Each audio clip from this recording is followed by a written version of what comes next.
Well, this so today is Tuesday, and just a few days ago, um, the PPG regionals event happened, which is the second regionals leading up to nationals.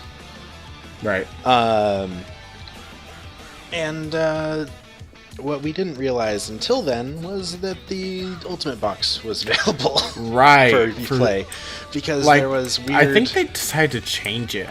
I think so too. I think they at changed first- it because I swear it said that it wouldn't be legal in the regional tournaments. There was like an asterisk next to the legality date.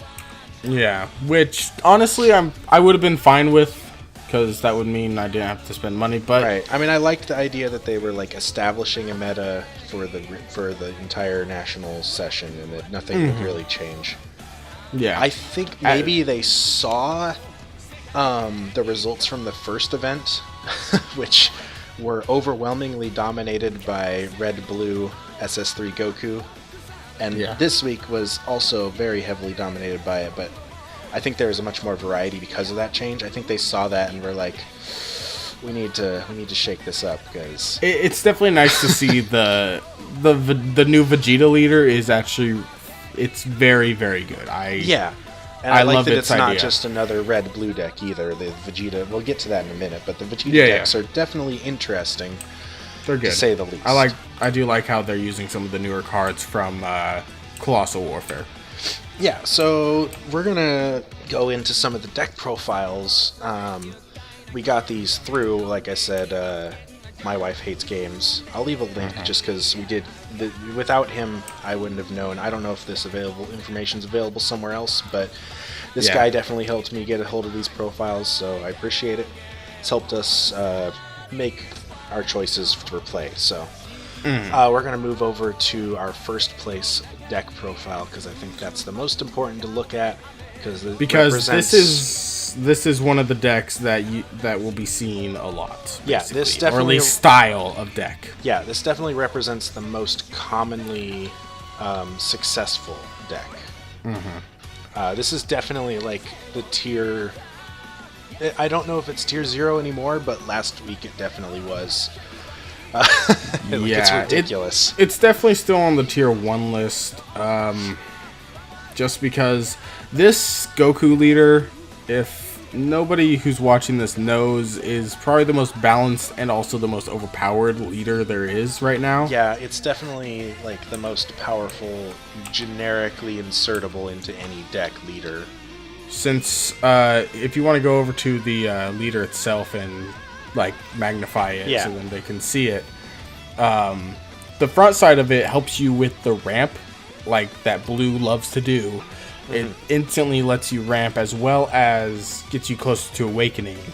And then the back side then allows you, as well as the usual draw power that leaders usually have during the awakened side, it allows you to have a good defense as well as offense, because it stands 3 energy of any color, mind you, at the end of your turn. So you can do willy-nilly without even, honestly, you can play whatever you want without really thinking about survival. Yeah, and you get 'Cause to you will choose still have what those what those energy are going to be. So if for some reason you needed a different color than blue, you have that available to you. Exactly.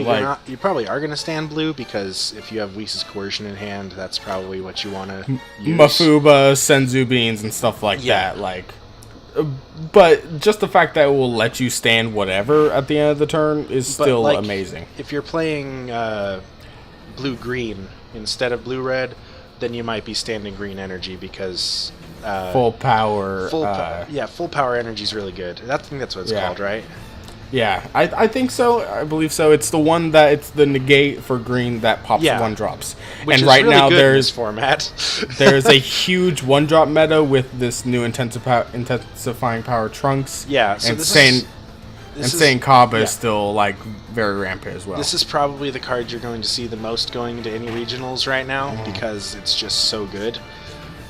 This and the 1-drop Gohan, if you're playing against green. Or at least ones that run green energy. Yeah.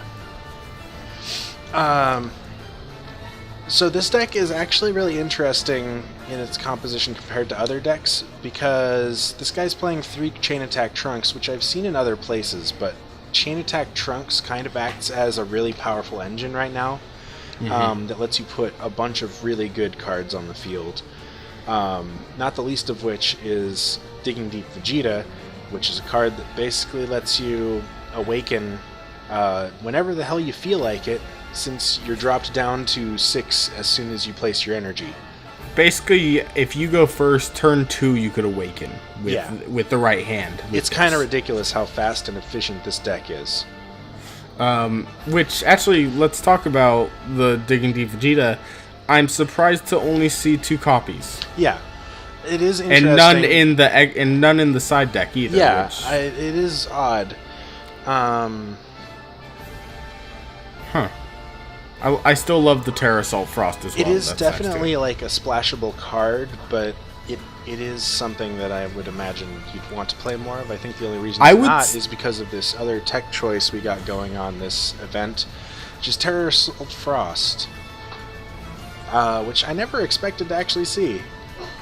Yeah, but it's a guarantee kill when you attack something. I understand why it's being played. It just kind of came out of nowhere for me, because last week no one was playing it, and then suddenly this week, Terra Assault Frost is in, like, 3 of the decks, I think. That is what's amazing about this game, is that people can pull anything out of their ass, and it could be good. Right. People are constantly finding ways to improve in this game, which is really cool. In games like Yu-Gi-Oh!, I feel like the format gets solved so easily. Like, people are like, oh, yep, we're playing Trickstar Sky Striker now. That's the best deck in the format. It's like now everyone's playing that deck, and they're playing a lot of the same engines exactly the same. So you do see that to a degree with all these red-blue decks, but I feel like there's a lot more variety to these red-blue decks than you would see in like a Yu-Gi-Oh! Format. Again, I don't know why I'm going back to this, but when it comes to this composition, I think I would have taken out a forcing hit for that 3rd Digging Deep. I think I agree. I don't think Foreseeing Hit needs to be at 4. It's an incredibly good card, but yeah, I think it's a bit. I think surprisingly, 4 energy, I think is just a bit slow right now. Yeah. But at the same time, this does ramp you up to 2 energy first turn. But whatever.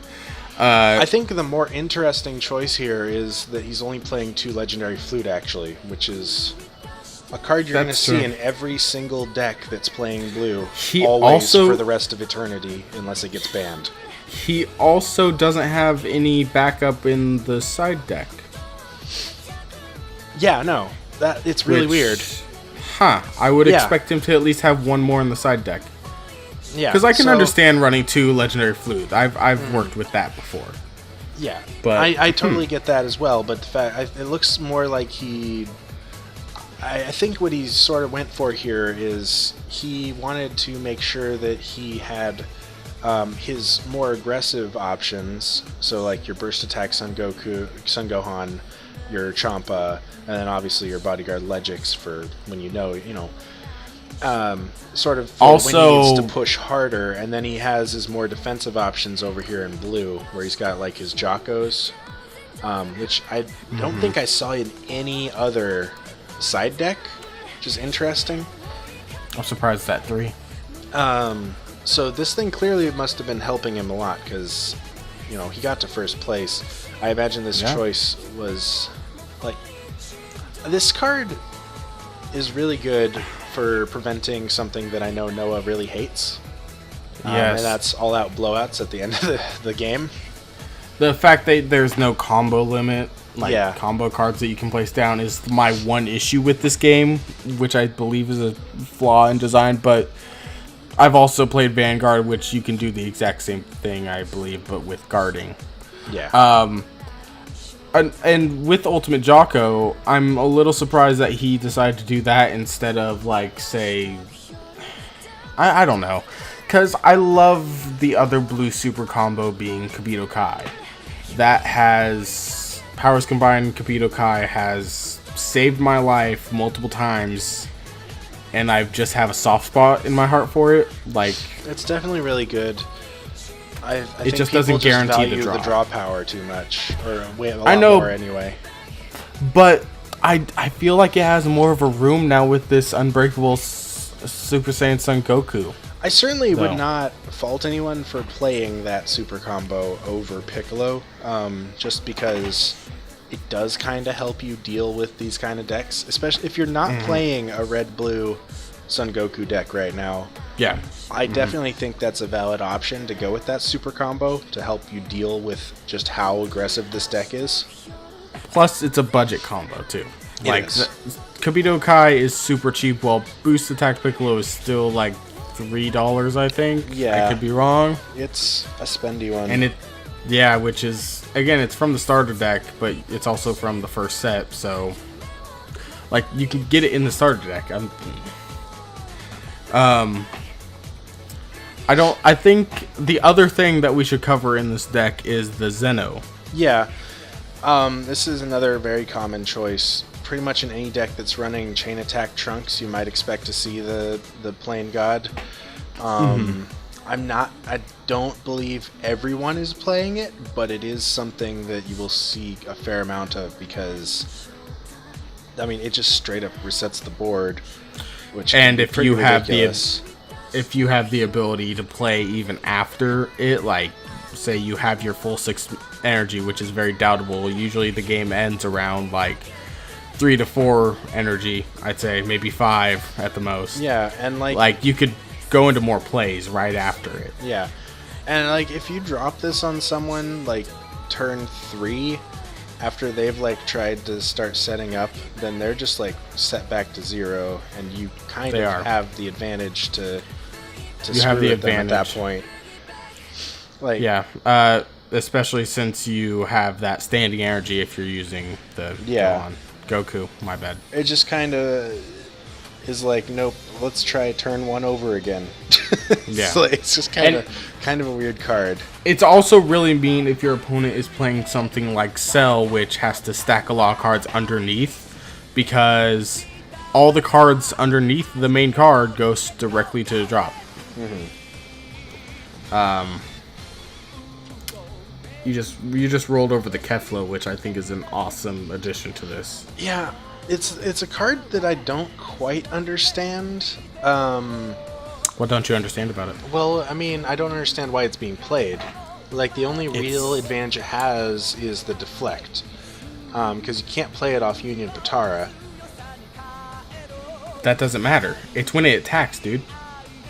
Oh, or attacks. Yeah, okay. Yeah, so you get that power. Yeah, but if you could Union Potara, you could use that effect on the turn it's played 3 times to where it becomes a... It's a really powerful card, even without the Potara. Really good, yeah. Yeah, no. Yeah, I forgot about the text part. That's why I had been confused. I just didn't read the text all the way.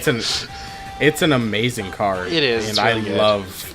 Kefla is my favorite character from Super.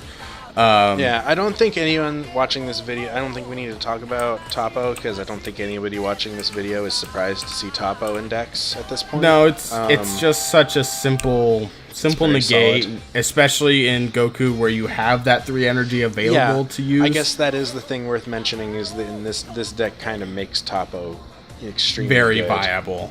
Very viable. There's the usual foos that you see, the new Dimensional Banisher foo, which is just amazing removal in the side deck, and in the main deck, Scientist foo, which is just a draw 2. It's a Pot of Greed from Yu-Gi-Oh!, which is great. Those are the 2 foos that seem to be seeing the most play. There is also... What's the other one called? Shrouded in Mystery foo, which is that better for a late game push. Yeah, I only usually see like 1 copy of that in any deck that it's played in, but it is getting played. We might see it in another profile. I don't remember.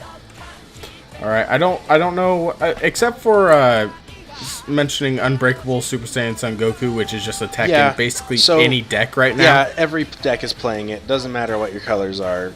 It's basically another super combo that you have to pay for.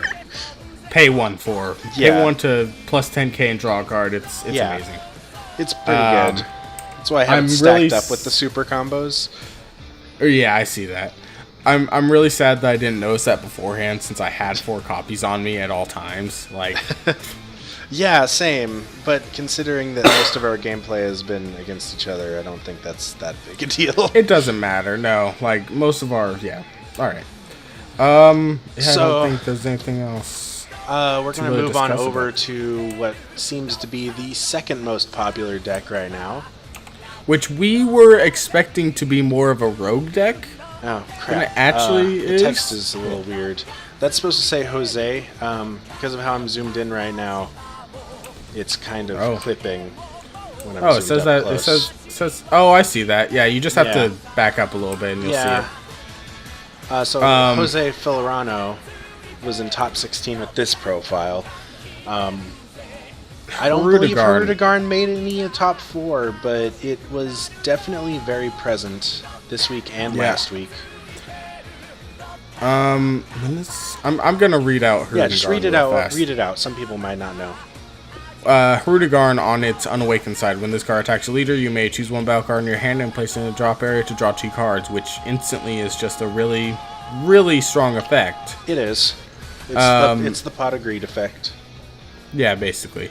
When your life is 4 or less, you may choose 2 energy and switch them active, which is also, like, people have argued a lot over which one is better, the switching 2 to active and draw 2, which I guess it depends on the deck, but in some cases, this is definitely better.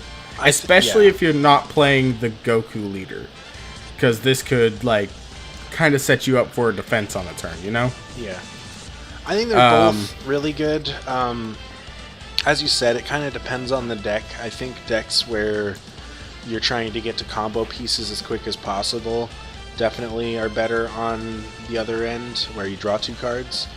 Problem is, decks like that really aren't seeing a lot of play right now because of how fast decks like these are.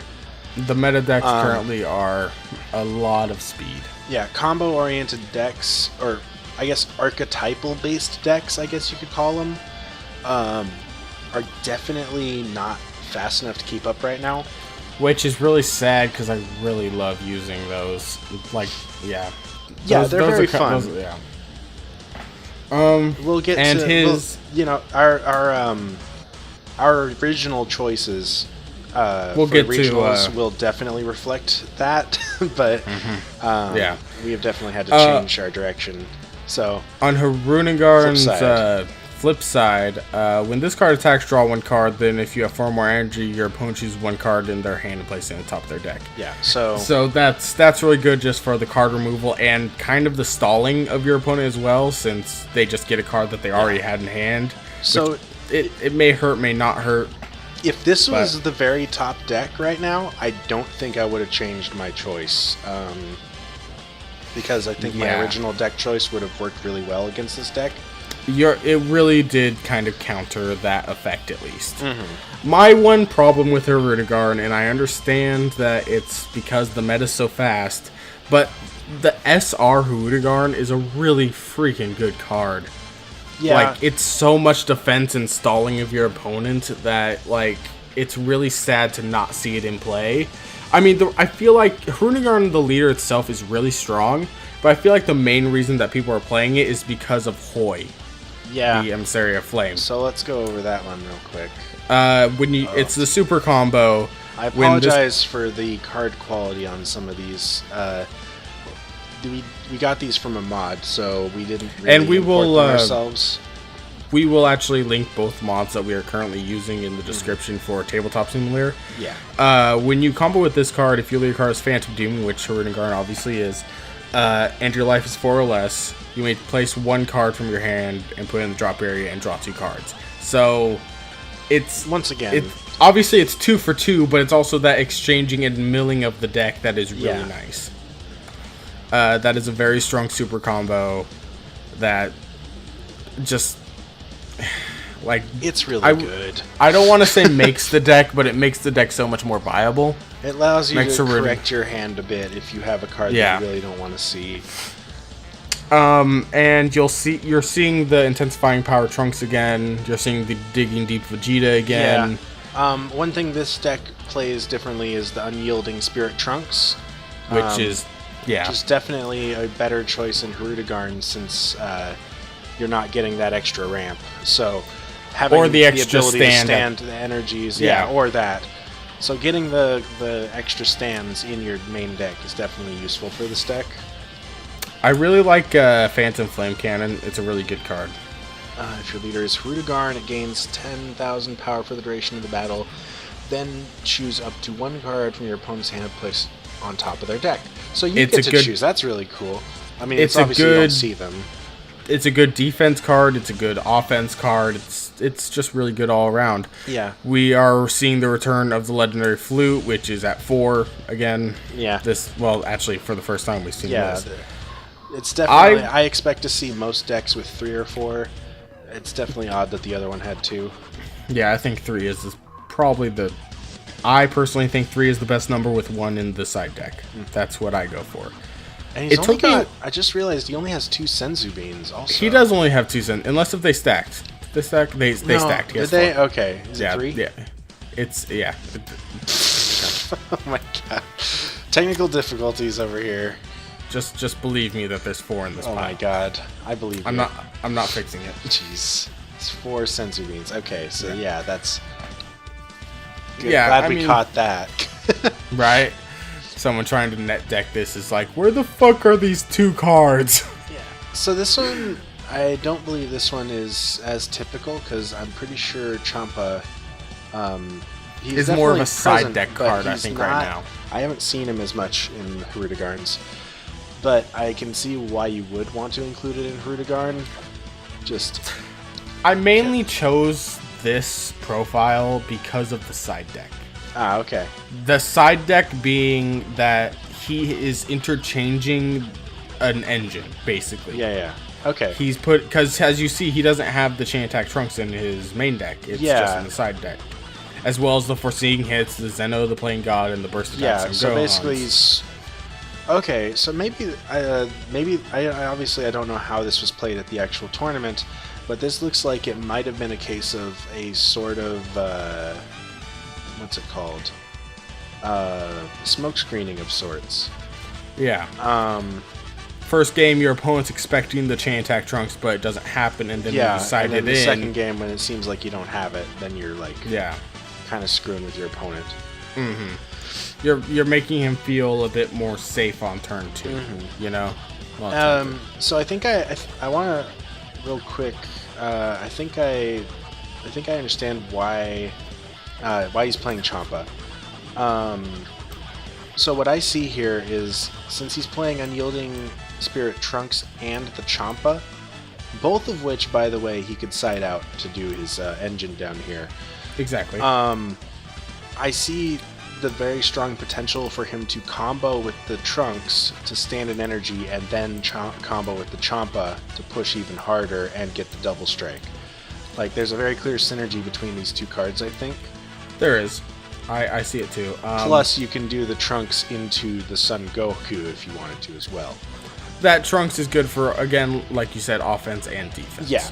It's definitely a very good utility card. It took me a long time to realize what Hirudegarn the Wanderer is doing in this deck. Oh, you figured it out? Or is it just the same as what we talked about yesterday? It's literally just the mill. Yeah. Since he doesn't have the big Hirudegarns in the deck, it's the mill for the Foos. It's which just so kind you of can get to bothers Scientist Foo. It's just a Foo engine.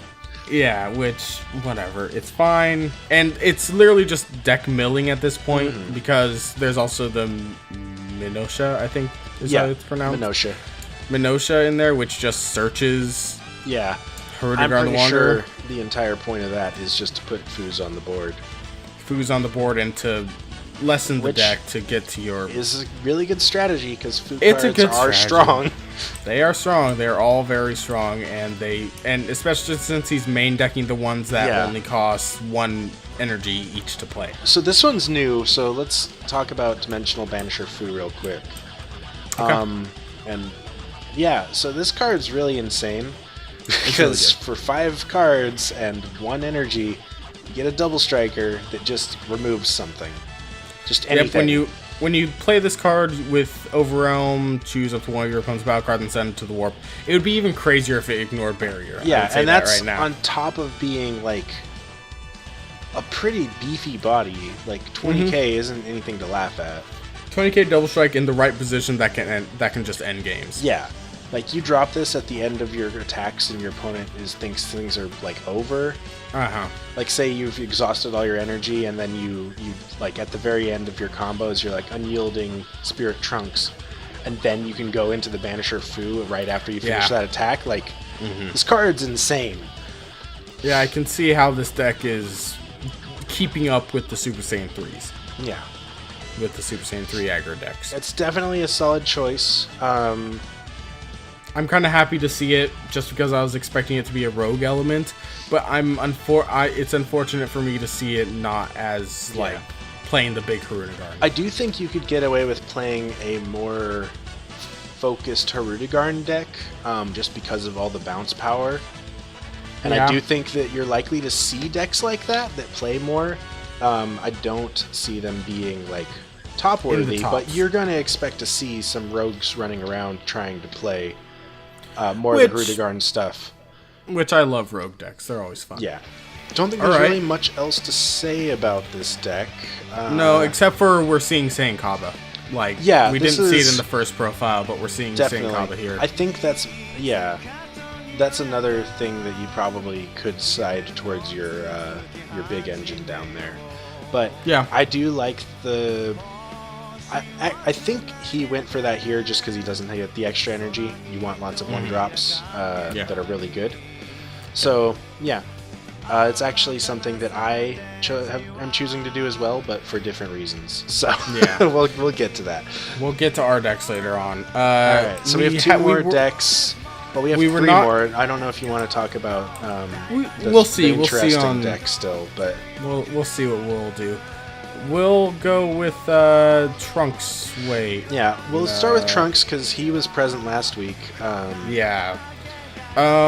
Trunks is a leader from set 2. This is something I never ever expected to see top an event, and it got second place last week. So. I actually always thought this leader was pretty strong. I could see it topping way back when.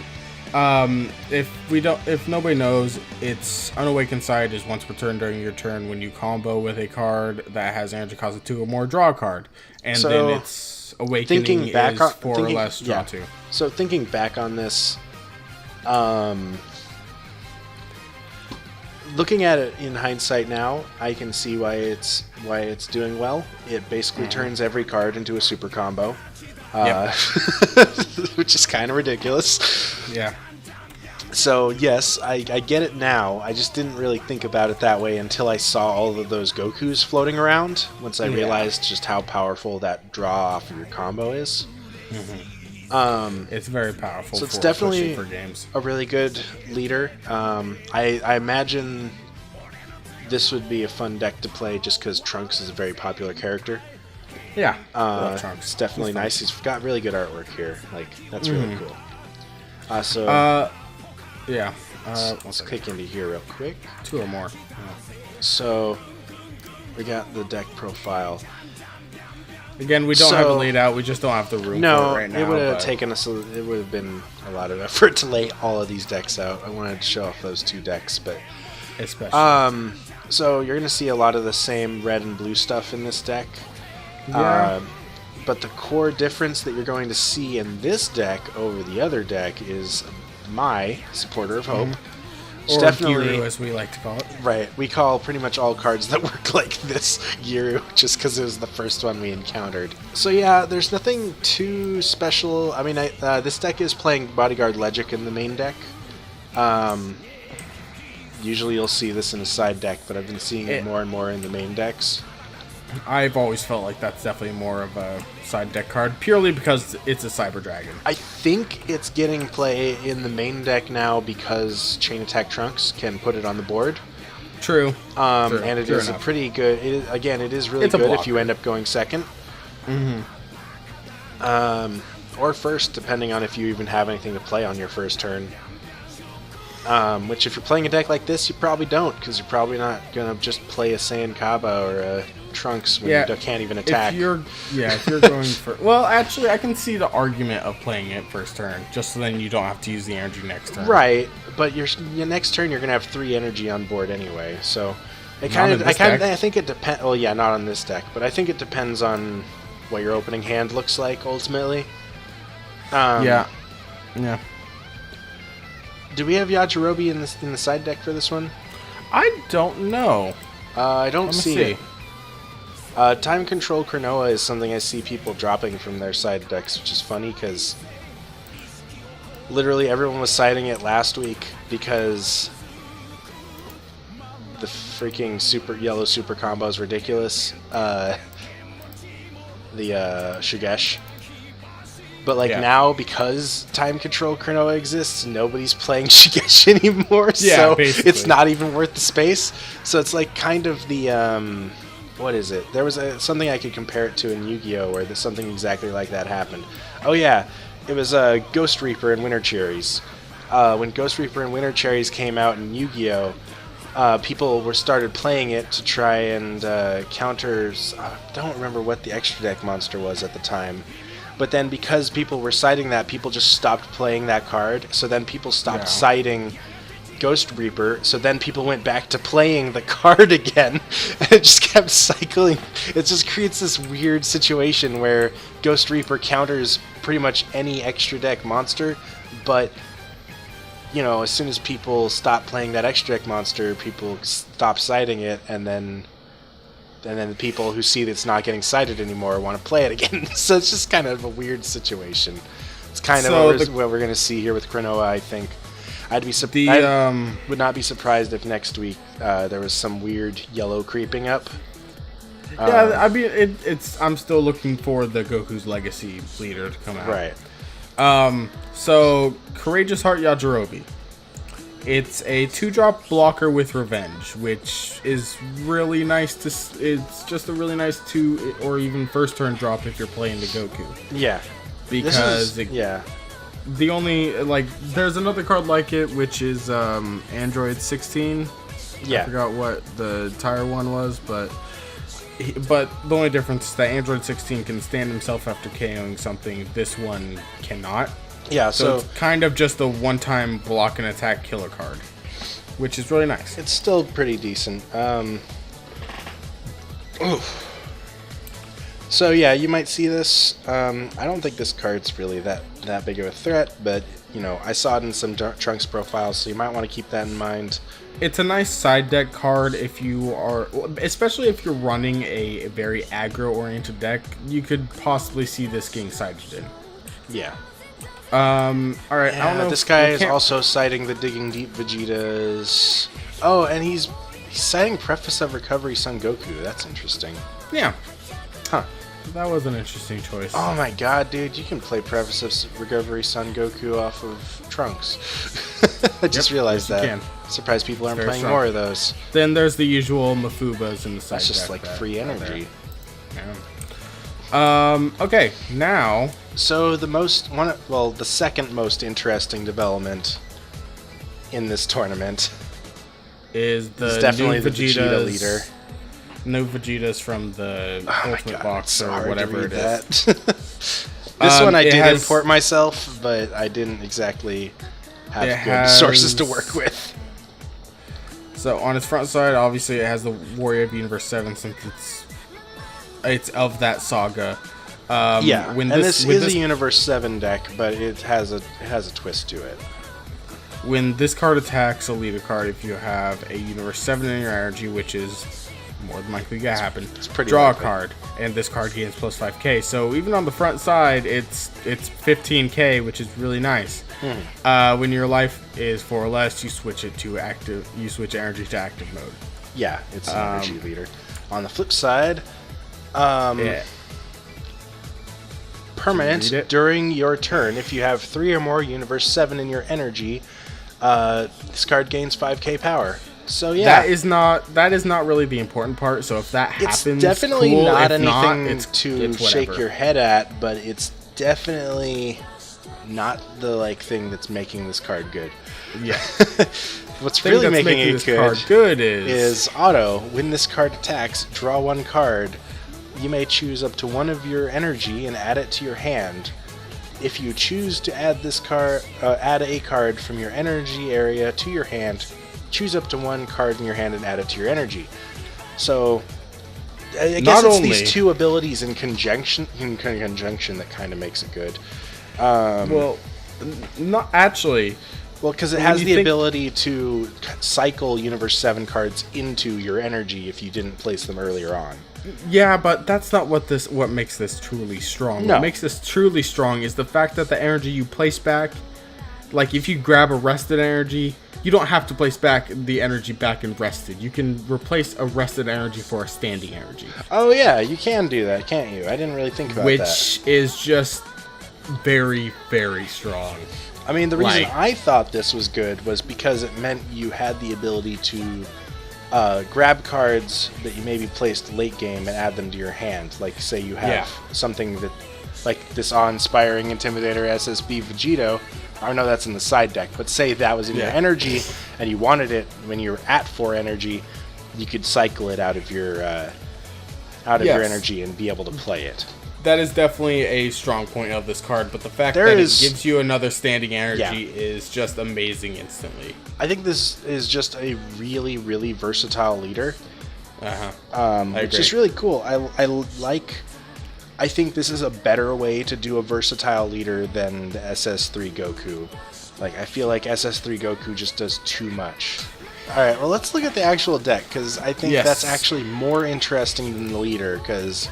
So, for one, this guy's playing the Universe 7 Super Combo, which basically just means you get to Super Combo at 5 life. Which is nice. It's just really nice. It's not always necessary. Sometimes you want to awaken faster, but... But if your opponent is keeping you at 5 life and you aren't getting to your self-awaken cards, it's really nice to have that extra defense. Yeah, and this card, I think the main reason you would want to play a Super Combo like this is preventing the 5 life double strikes. So 5 to 3 life is basically. When you would take 2 damage from 5 life. Yeah. Or 3 damage. Basically, any time that you're going to drop below 4 from 5 is when you would want to have something like this. Which, with Saiyan Kaba in the game, it's pretty useful. This can definitely help you get past Saiyan Kaba really easily. So this deck is running quite a bit of yellow and quite a bit of the Goku's Legacy stuff. It's not going very deep. It's more focusing on Bardock because it's basically turn to get out Bardock Will of Iron. So yeah, this one's not playing as much of the Universe 7 stuff. I think I saw some profiles that were playing more Universe 7. This one's more built around the Goku's lineage. It is. Which I imagine works really well I imagine Vegeta's skill works very well with the swap mechanic. I'm sure it would. Because you can get the swap combos that you don't currently have in hand that might be in your energy. Right, and so on and so forth. Plus, if you do the thing you described, you can then go into like another Bardock, because you'll have a standing energy, and then you can just do another swap. So this definitely enables Goku's lineage to do a lot more, I think, because that's... While I saw in our testing that Goku's lineage is very powerful, the one thing it has a problem with is putting bodies on the board. It can put a really strong card on the board, but it generally can't put more than one at a time.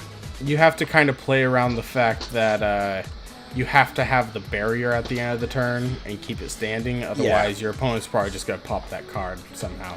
Or bounce that card with Legendary Flute in the game. Yeah. So I definitely knew that like, it was going to do something. It just needed the right stuff. And it definitely has gotten it. Like this, so this one's new. The Scrambling Assault Son Goten, or was this from the set? I don't know. It's a promo. Yeah. So this is new. This is from the tournament power. Yeah. So this is tournament pack. Stuff you would get at your locals. So when this card attacks, look at up to 3 cards from the top of your deck. Choose 1 card from among them, add it to your hand, and place the remaining cards at the bottom of your deck in any order. So basically... It's a Goku's lineage version of something that Black has already been doing. Times choice, supreme kind of time or something. Yeah, like or the Trunks card. Which one's the Trunks card? Time Patrol Trunks, which is only 2, but it's any card. Yeah, so this is definitely more like the Trunks because this is any card. It doesn't say battle card. Yeah, except it's kind of just better too. Wow, and it's when it attacks. It's not when it's played. Yeah. Plus, is it? Oh, yeah. Okay. That's really good. And you can swap into it from Bardock. So yeah, that's first turn. Oh my god. So yeah, between the Goten and the Vegeta, this deck definitely like shot up to being really good, really fast. There's also, again, I already said this, but the Bardock Will of Iron, like turn 2 or whatever, is really good as well. Mm-hmm. Because it can go off of the 1-drop Bardock. Yeah, I really like seeing Master Roshi here. This negate's really interesting because it just plays the card. And it does help with the Universe 7 that Power Vegeta might need. Yeah, I think after Tournament of Power came out, this was actually the most sold card for a little bit. When I sorted by most sold, Master Roshi was at the very top. Is this... What's the forced ejection from? Is that from the forced ejection deck thing, or is that from? That's from the box. Oh, is it? Okay. Yeah. So that's new also. So this is something. Yes. This is something from the new Ultimate box. So let's Overwhelm 3, 1 energy once per turn. If you have placed a card in your energy area during your charge phase this turn, and you have less energy than your opponent, choose one of your opponent's energy and send it to their warp, which is really, really good against the Super Saiyan 3 Goku. Yeah.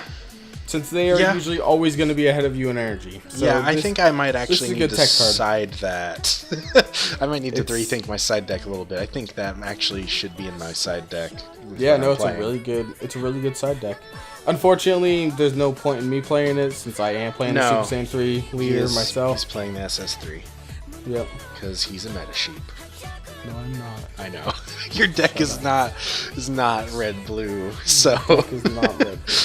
Oh, actually, is there anything else that we should say about this deck, or do we think it's pretty based? Like obviously we have the Successor of Hopes with it, which is a really good card. All right, well, it just searches out your Bardock basically in this deck, and you go on. Yeah, I think one got that the Planet Vegetas. Yeah, I think one that people maybe won't really expect is this Caring Mother Videl, which basically just gives you a buff and a draw at the same time.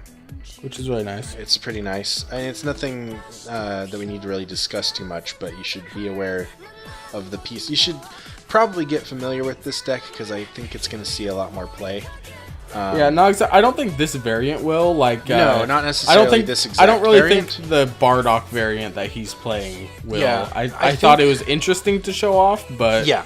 I don't think you'll see this Giru here. Yeah, I'm pretty sure most versions I've seen are built around like 50-50 Universe 7 and Goku's lineage. So this is definitely a little atypical, but it was really cool to see this in top 4. Yeah. Do we want to talk about the most interesting deck at the regionals? What I want to talk about is the other variants of SS3 Gokus that we may see. Okay, yeah, we can discuss that real quick. We kind of skipped over that. So, other variants that have been seen are the green blues, which are green. It's interesting. It's more of the Namekian stuff that you'll see more than likely. Yeah, Namekian's definitely received some very powerful cards. There was a Universe Maiden Squadron deck that did top in the regionals before this one. Yeah. Which I'm so happy to see that because I love Maiden Squadron. I know you are. So you'll see those. Obviously, you'll see the Combo Killer card. You'll see the Kami's Power Piccolo card, which is just an amazing card. You'll see the Nail in there. Usually, if you see a green deck, you'll see Kami Power Piccolo. I forgot the name of the Combo Killer card that whenever your opponent combos... Anilaza, the Combo Killer, which is a really great card. Yeah, that card's And you'll see insane. the Nail. If they're running green energy, you'll see that as well as the full power energy because 1-drops are very prominent. Yeah, very prominent. Especially with Trunks and Kaba being in the game, that card specifically will shut both of those down. And you're potentially going to be stopping your opponent from going into chain attack Trunks, which you definitely want to do. So if you're playing green, definitely play that negate. It's really good. At least side deck it. Yeah. If you're not main decking it. Like if you're playing an Android deck and you prefer to have the speedy surprise attack, at least side deck a couple copies of the full power. Because once you see that, or vice versa, honestly. And the other variant, hang on, see... one more thing. Something I want to mention about the SS3 Goku green decks is they really aren't green-blue. The only blue that those are really playing is like Legendary Flute. Right, they're mainly the sport cards. What's the other one? I guess they're playing Zen. No, they're not playing Zeno because they don't have the. You'll still see the Raging Spirit Son Gohan. You'll still see the Senzu Beans. Yes, that's the one. The Spirit Son Gohan. That's the one. The one where you combo with it and play it. That one is being included. It's really the only battle card you're going to see from blue most of the time. And that's kind of the same with the blue-red variant. Like, if you're looking at this blue-red variant right here, yeah. Like, I mean, I've seen some that play other battle cards, but yeah, most of the this time... This one, like, doesn't at all. Yeah. The only one that you see will be the Gohan because it's a really good pressure builder. It definitely is. So, the other variant that you'll see... Oh, I just resetted my vision. Awesome. Is the mono blue deck. The mono blue... mono blue, we say that, but there's still, like, the Super Saiyan Goku in it, but whatever. That doesn't really count because nobody's trying to actually play that on the board. Yeah. That's... Surprisingly, there was a lot of mono blue in top 16. Yeah, it will play... There weren't any beyond top 8, but in the other 8, there was quite a few. Oh, shit. There's like 3 of them, I think. Fuck. Yeah, there's a few of them. What you will see in those are the at all costs Vegeta as well. You might see those in some of the blue-red variants as well.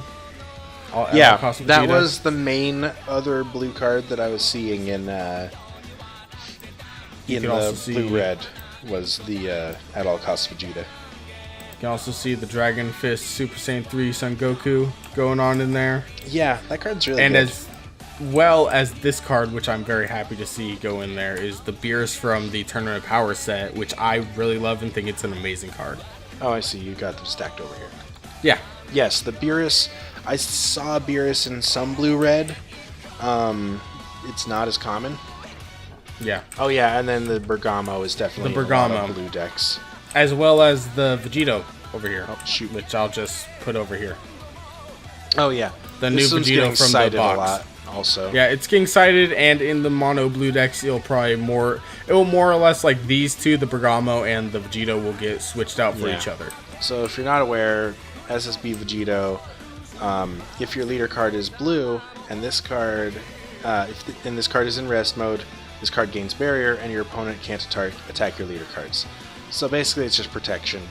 Yeah, it's a protection from your leader, while Bergamo is a protection from your other battle cards. Yeah. It's basically forces your opponent to have to battle with Vegito. Mm-hmm. Which is very nice. And Bergamo, when this card is attacked, it gains plus 5k, which is awesome. Yeah.